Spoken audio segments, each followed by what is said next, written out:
বেহালা 116 নম্বর ওয়ার্ডের আদিগঙ্গার পার্শ্ববর্তী 2 নম্বর ক্যানেল রোডে 3টি নেশার ঠেক ভেঙে গুড়িয়ে দিলেন এলাকার মহিলারা। দীর্ঘদিন ধরে ওই এলাকায় প্রকাশ্যে নেশার আসর বস্তু বলে অভিযোগ স্থানীয় বাসিন্দাদের। এলাকার মহিলাদের দাবি, এই নেশার ঠেকের কারণে এলাকার বহু যুবক নেশায় আসক্ত হয়ে পড়ছিল।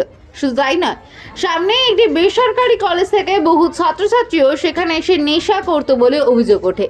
বিষয়টি নিয়ে বারবার স্থানীয় কাউন্সিলর ও পুলিশ প্রশাসনের কাছে অভিযোগ জানানো হলেও কোনো কার্যকর পদক্ষেপ নেওয়া হয়নি বলে দাবি বাসিন্দাদের। ক্ষোভে ফেটে পড়ে আজ এলাকার মহিলারা একজোট হয়ে নেশার ঠেকগুলিতে হামলা চালান এবং ভেঙে গুড়িয়ে দেন। ঘটনাকে কেন্দ্র করে এলাকায় ব্যাপক চাঞ্চল্যের সৃষ্টি হয়। স্থানীয় মহিলাদের বক্তব্য, বারবার পুলিশকে জানিয়েও কোনো লাভ হয়নি। আমাদের এলাকার পরিবেশ নষ্ট হয়ে যাচ্ছিল, ছেলেমেয়েরা বিপদে চলে যাচ্ছিল, তাই বাধ্য হয়ে আজ আমরা নিজেরাই এই পদক্ষেপ নিয়েছি।